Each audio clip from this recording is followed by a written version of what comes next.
Hello students, welcome to our education.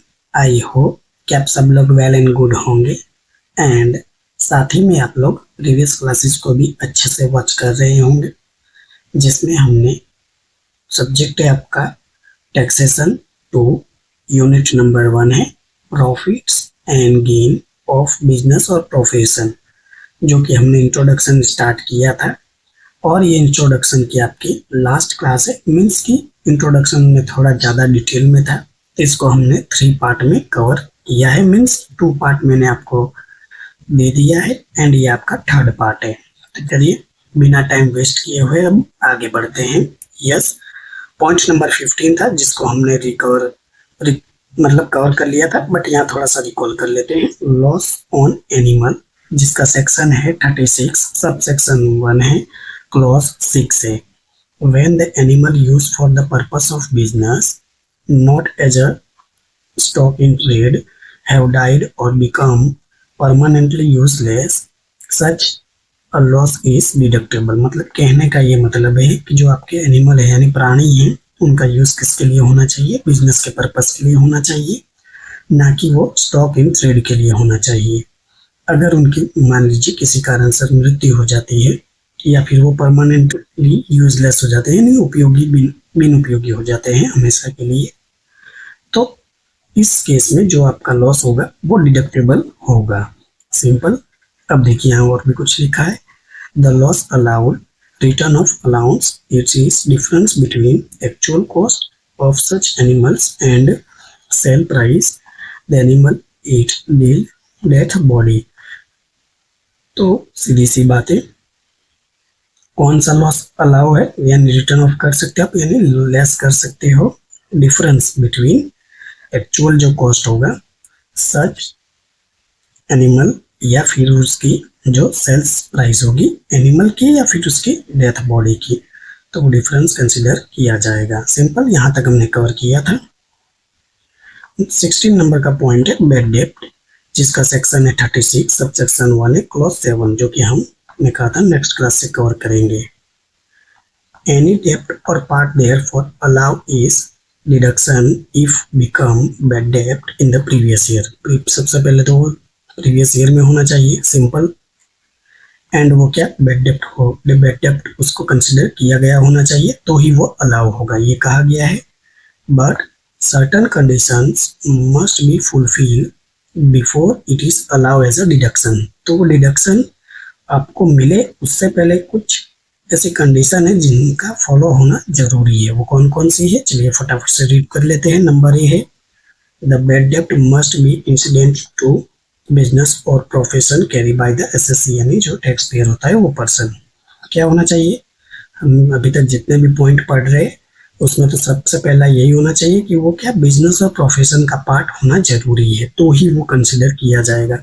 Suppose मान लीजिए कि वो बिजनेस और प्रोफेशन का पार्ट ही नहीं है तो बात ही खत्म हो गई, उसको डिस्कस करने का कोई मतलब ही नहीं है। तो क्या होना चाहिए? वो पहले बिजनेस और प्रोफेशन का पार्ट होना तो जरूरी है। पॉइंट नंबर बी है the some allow as bad डेप्ट must B dept owing by the business. तो वो फिर बिजनेस का ओन होना चाहिए, ऐसा नहीं है कि कोई दूसरे बिजनेस का लेकर आ जाओ। देखिए, इफ नो डेप्ट exit no deduction is allow, right. अगर कोई बैड डेप्ट ही नहीं है, डेप्ट ही नहीं है कोई, तो फिर बैड डेप्ट कहाँ से होगा? तो इस केस में तो कोई डिडक्शन का केस ही क्रिएट नहीं होता है, कोई सवाल ही खड़ा नहीं होता, तो फिर वो अलाउ कहाँ से होगा?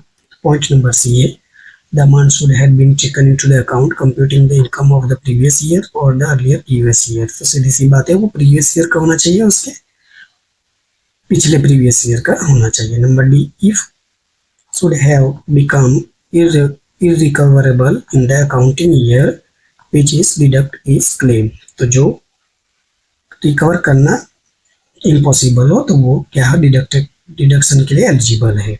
नंबर ई बैड डेप्ट of discontinuous business are not deductible. Discontinuous business जो होगा उसका बैड डेप्ट क्या होगा, अलाउ नहीं होगा, राइट। तो ये थोड़े से पॉइंट है जिनको क्या कर सकते हो आप ध्यान में रख सकते हो, राइट। मैंने टू द पॉइंट इनको लिखे हैं और टू द पॉइंट भी आपको दिए गए हैं बुक में। थोड़ा सा आगे बढ़ते हैं। Amendment made effective from the assessment year 2016-17 if one or part of bad debt has been include income of previous year in which become it is recovered earlier previous year based on notified ICDS without recording the same accounting, right? तो उसके अंदर भी ये mention किया गया था।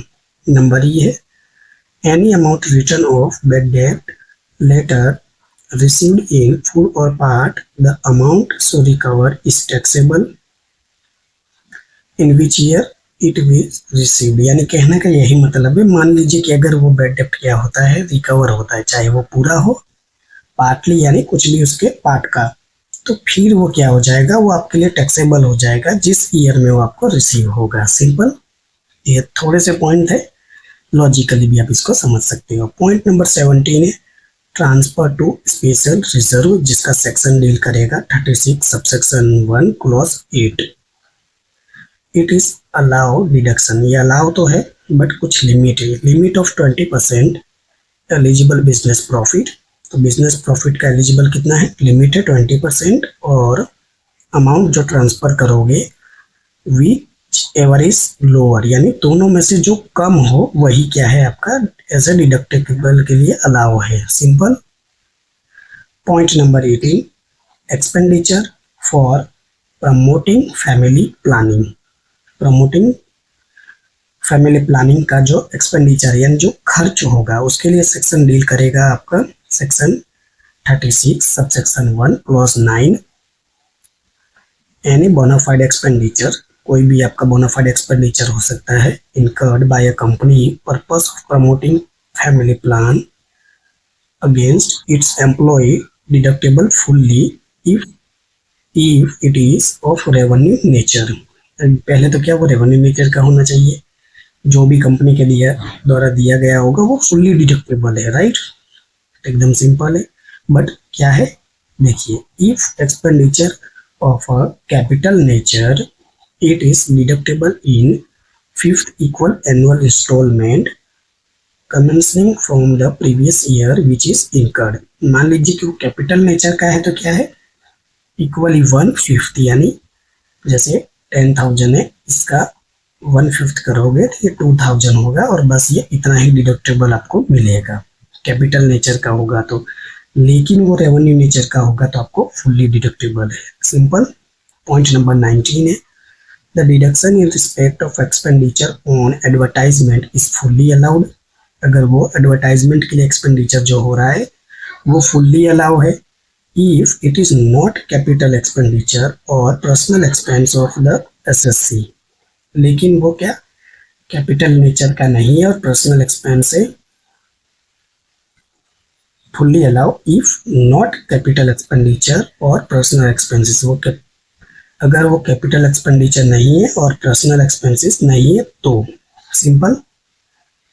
The advertisement expense of criminal purpose और expenses on advertisement prohibited by the any law are not deductible। यानी सीधी सी बात है, जिसको लॉ के द्वारा डिस्कट किया गया हो यानी उसको हटा दिया गया हो तो वो फिर एक्सपेंडिचर क्या होगा आपका, जो एडवर्टाइजमेंट एक्सपेंडिचर होगा वो फिर डिडक्टेबल नहीं होगा। सिंपल।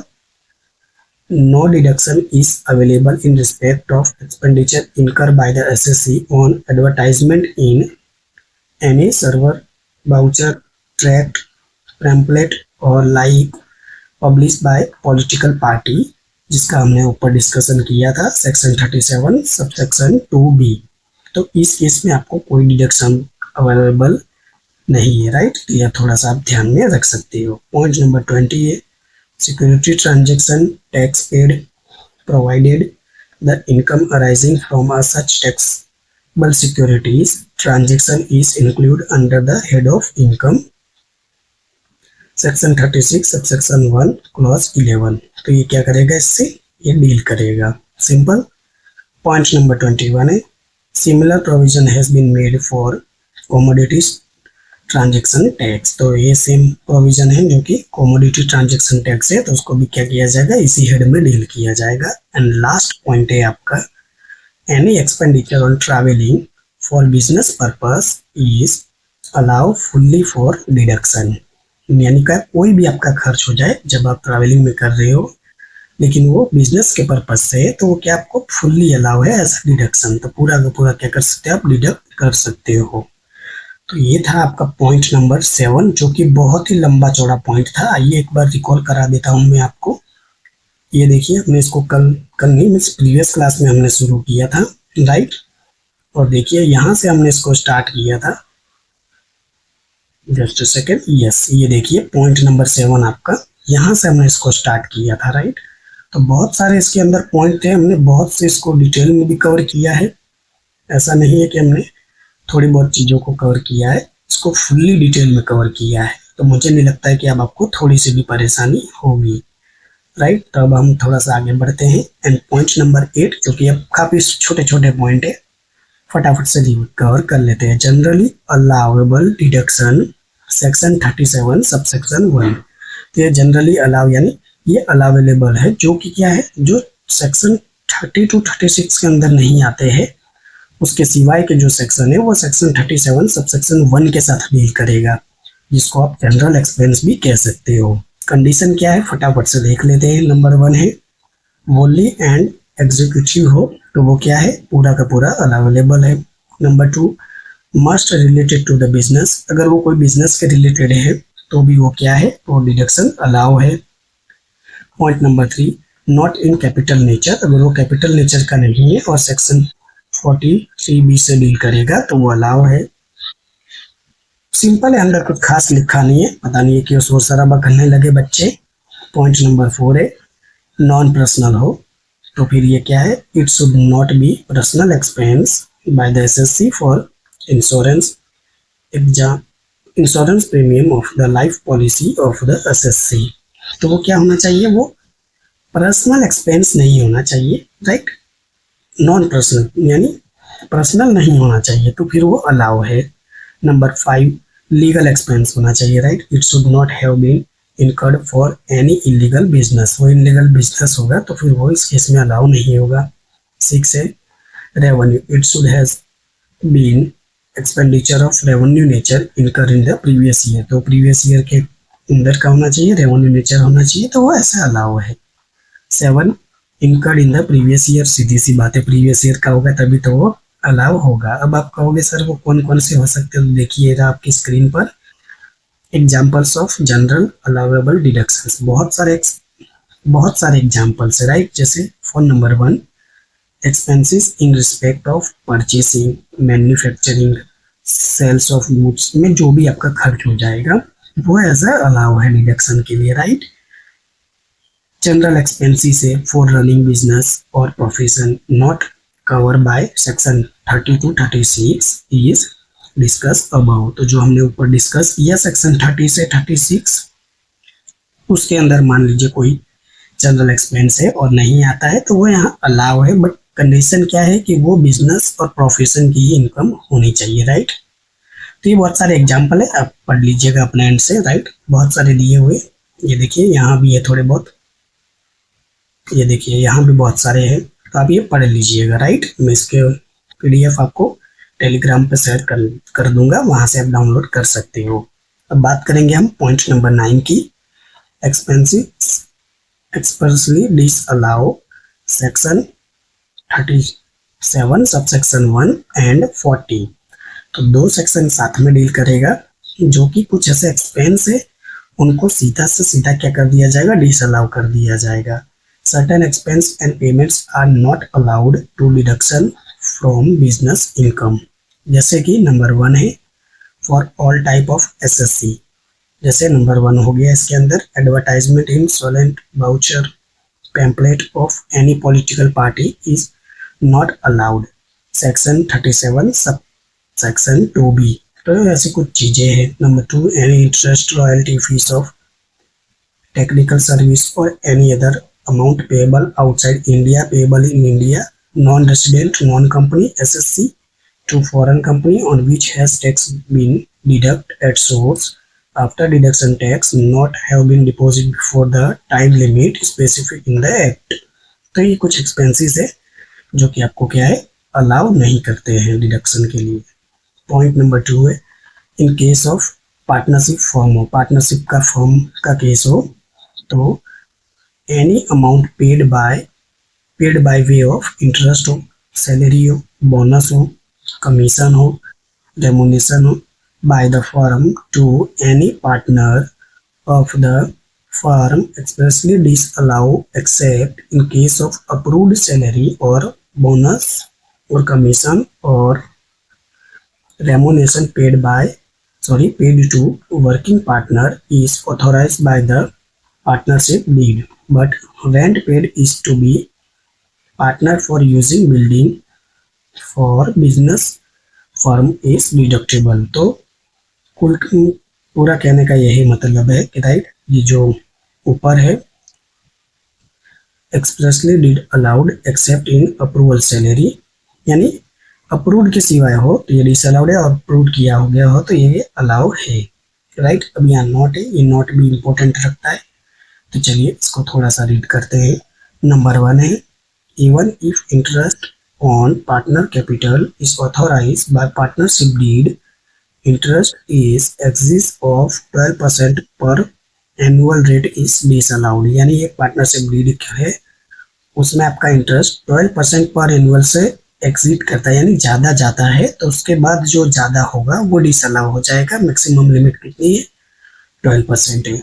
पॉइंट नंबर 2 है, total remuneration of working partner exist by the following limit, such exist remunerations is not to be allowed, यानी इसकी भी एक लिमिट है। वो लिमिट क्या है चलिए देखते हैं। Number 3, in case of loss on the first 3 lakh rupees of book profit, maximum allowable amount is rupees 1,50,000 और 90% of book profit which is more, या तो फिर वो 1,50,000 होना चाहिए या फिर क्या होना चाहिए 90% होना चाहिए बुक प्रॉफिट का, right.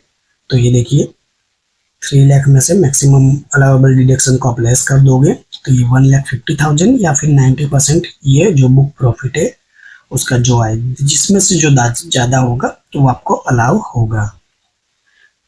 On the balance of book profit if more than 3 lakh rupees 60% of such balance is allow. अब ये यहाँ पर एक और दिक्कत है, वो तो कह ही दिया, लेकिन आपका बैलेंस ऑफ बुक प्रॉफिट है वो 3 लाख है, राइट, मोर देन 3 लाख है, तो 60% बैलेंस इज अलाउ, तो फिर वो कितना परसेंट होगा?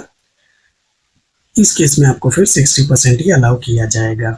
नंबर 3 है, पेमेंट टू रिलेवेंट्स, राइट, तो ये तो हम ऑलरेडी पढ़ चुके थे, कुछ खास है नहीं, आप पढ़ लीजिएगा अपने एंड से, राइट। पॉइंट नंबर 4 है, payment of agreement of payment made by 2 person in a day, तो ये भी कुछ खास नहीं है, एज होमवर्क में आप पढ़ लीजिएगा, एकदम सिंपल से पॉइंट है 1 लाइन के, राइट, तो यह तो आप पढ़ सकते हो। पॉइंट नंबर 10 है, computations of profit and gain of business और प्रोफेशन, राइट, तब इसकी कैलकुलेशन कैसे करनी है ये हमें देखना है। अभी तक आपने सारी थियरी कवर कर लिया है, अब ये थोड़ा सा इंपॉर्टेंट हो जाएगा। तो सबसे पहले इसको स्टेप है जो फॉलो आपको करना है, computations of taxable profit and gain of business and profession, the following steps should be taken। तो इस स्टेप को फॉलो करना है, नहीं भी करोगे तो भी कोई दिक्कत की बात नहीं है, हम अपना स्टेप है उसके अकॉर्डिंग कैलकुलेट करेंगे तो भी आपका काम हो जाएगा। नंबर 1 है, start with the net profit, net profit से स्टार्ट करोगे आप, ये तो सीधी सी बात है। Showing on the debit side, जो कि डेबिट साइड शो करेगा कहाँ? PLN अकाउंट में, प्रिपेयर बाय द SSC, जो SSC उसको प्रिपेयर करेगा। पॉइंट नंबर 2 है, now go through the credit sales on PLN account, pick up the items not assessable under the head but which are to be shown under the other heads of income, for example income from house property, it's this item should not be deducted from the net profit। तब यहाँ पे आपको क्या है, simply wrong entry दी है, जो कि आप उसको क्या करोगे, डेबिट नहीं करोगे, राइट, डिडक्ट नहीं करोगे। तो ये कुछ आइटम है, उनको आप लिखोगे, जो रॉन्गली गलती से लिखा गया है उसको आप करेक्ट करोगे। वो जब फॉर्मेट देखोगे तब ज़्यादा समझ आएगा, यहाँ थोड़ा सा डिफिकल्टी है। पॉइंट नंबर 3 है, similar item on debit side दिया होगा उसको आप चेक करोगे, expense not administered against the business income should be find out and such is added to net profit। अब ऐसी एक्सपेंस जो ऐड करने तो चाहिए लेकिन उन्होंने क्या किया है ऐड नहीं किया है, तो आप उनको ढूंढोगे और आप उसको नेट प्रॉफिट में ऐड करोगे, राइट। ये नेट प्रॉफिट में लेस कर दिया गया था तो उसको वापस क्या करोगे आप ऐड कर दिया गया है तो ये लेस करोगे, और यहाँ क्या है जो लेस किया गया है उसको वापस ऐड करोगे, यानी उन्होंने गलत कर दिया है, हमको उसे करेक्शन करना है। इन शॉर्ट ये बात हुई। ये लाइन देखिए, if such items are found in the footnote given add at the end of adjustment then they must be also to be taken into account and necessary adjustment should be made it. कुछ नहीं, adjustment है foot note यानी जो last में लिखते हैं, right. जो last में लिखा होता है उसको भी क्या करना है, डील करना है हमें। पॉइंट नंबर 4 है the amount of depreciation should not be added back to the net profit then the depreciation admissible under the act should only be deduct. तो जो एक्ट के अंदर होगा उसे को क्या करोगे, डिडक्ट करोगे, जो हमने ऊपर पढ़ा था, राइट। पॉइंट नंबर 10 था जो। Now the item of business income not yet taken into the account which added to net profit। सीधी सी बात है, जो बिजनेस की इनकम है और उनको क्या किया गया, लिया ही नहीं गया है अकाउंट के अंदर, राइट, तो उसको आप ऐड कर दोगे। Number 6 final figure obtain will be taxable profit of business and profession. तो फिर आपको क्या मिल जाएगा, वो फाइनल अमाउंट मिल जाएगा जो कि टैक्सेबल होगा। अब यहाँ से थोड़ा डिफिकल्टी है, कोई बात नहीं है, एक छोटी सी मैं क्लास लेने वाला हूँ, राइट। स्मॉल क्लास होगा, उसमें कुछ नहीं होगा, उसमें सिंपल सा मैं आपको फॉर्मेट बता दूंगा, बस छोटा सा ही फॉर्मेट है, बट दोनों फॉर्मेट डिस्कस कर लेंगे, किस तरह के सब आएंगे वो नेक्स्ट क्लास में होगा।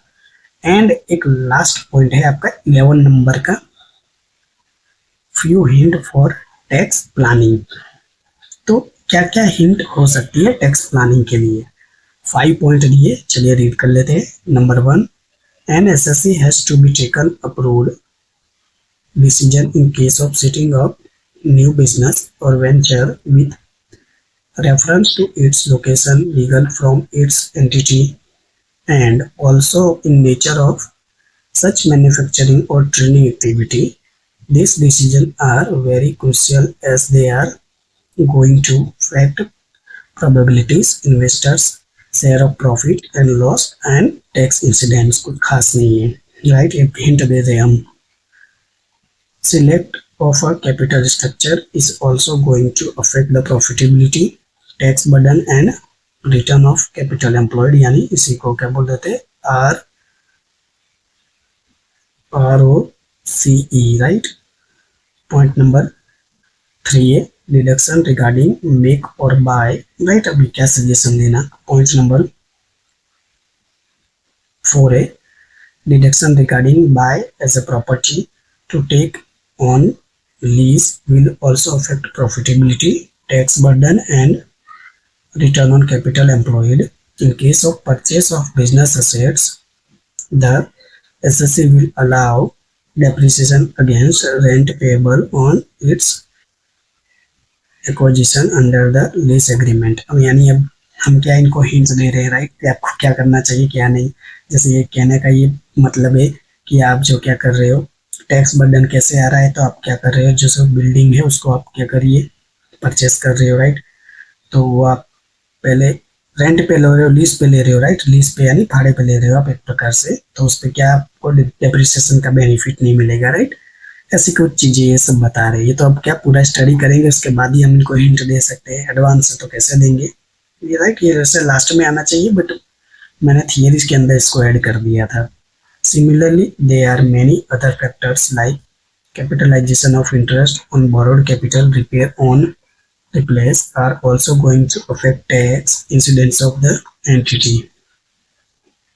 तब क्या कर सकते हैं बताइए, इंटरेस्ट तो अब देना ही है, खुद की प्रॉपर्टी नहीं होगी तो कहाँ से लाएंगे, पैसा भी तो होना चाहिए। ज़्यादा से ज़्यादा क्या कर सकते हैं, ये कह रहे कि आप प्रॉपर्टी को है जो उसके ओनर बन जाइए जिससे आपको डेप्रिसिएशन का डिडक्टेबल मिले। ओनर तो बन जाएंगे लेकिन उतनी सारी मशीनें खरीदने के लिए पैसा भी तो चाहिए, पैसा नहीं है तभी तो हम इंटरेस्ट दे रहे हैं, सीधी सी बात है। जब हम इसको सॉल्व करेंगे तब इसके बाद ये आके 5 पॉइंट पढ़िएगा कि जो ये हिंट दिया हुआ, राइट, जैसे हम लोग सजेशन देते उस तरह से है ये, कि अब आइए ये चैप्टर पढ़ लिया है, इसके बाद अब इसको बेटर और प्रॉपर वे में लाने के लिए क्या क्या कर सकते हैं। तो यहाँ सारी ये हिंटें दी है, लेकिन इसका ड्रॉबैक तो हम खुद भी क्रिएट कर सकते हैं, राइट। अब ये कह रहे हैं कि क्या प्रॉपर्टी आप खरीद लीजिए, मतलब मशीनरी वगैरह जो भी हो, सीधी सी बात है, अगर उतना पैसा होता तो वो लोग खरीद नहीं लेते उसको, इंटरेस्ट क्यों पे करते उसके बदले में, राइट। तो ये कह रहे हैं कि ले लीजिए जिससे आपको डेप्रिसिएशन का बेनिफिट मिले। फिर नीचे कह रहे हैं कि आप जो लोन लेते हो उस पर आप इंटरेस्ट पे कर रहे हो, तो वो इंटरेस्ट पे नहीं करोगे आप, तो उसका वो बेनिफिट होगा आपका। ऐसी सब बकवास हिंट दी हुई है जो कि ज़्यादा पॉजिटिव वे में लिखा गया है और कुछ नहीं है। तो इसी के साथ आपका इंट्रोडक्शन जो था बहुत ही डिटेल में मैंने कराया है, राइट। जब हम सम कैलकुलेट करेंगे तो आपको ऐसा लगेगा कि सर इसमें से 80% तो ये यूजलेस आपने चीज़ें पढ़ाई है, लेकिन ऐसा नहीं है। मैंने ICI की वेबसाइट से भी थोड़ा मटेरियल लिया था, थोड़े आपके बुक से भी मटेरियल लिया था, मिक्सअप करके मैंने यहाँ पर नोट्स पढ़ाई है। अगर हो सके तो देखिए, खुद से पढ़ोगे तो मुझे पता है आपको बहुत ही बोरिंग लगेगा। मैंने इसको अपने तरीके से, हो सकता था उतने आसान और इजी तरीके से मैंने समझाने की कोशिश की है। अगर वीडियो अच्छी लगती है तो लाइक कीजिए, अपने फ्रेंड्स और क्लासमेट के साथ शेयर कीजिए। कोई डाउट है, कमेंट बॉक्स ऑन है, आप अपने डाउट को कमेंट में पूछ सकते हो। नेक्स्ट क्लास में हम इसका फॉर्मेट देखेंगे।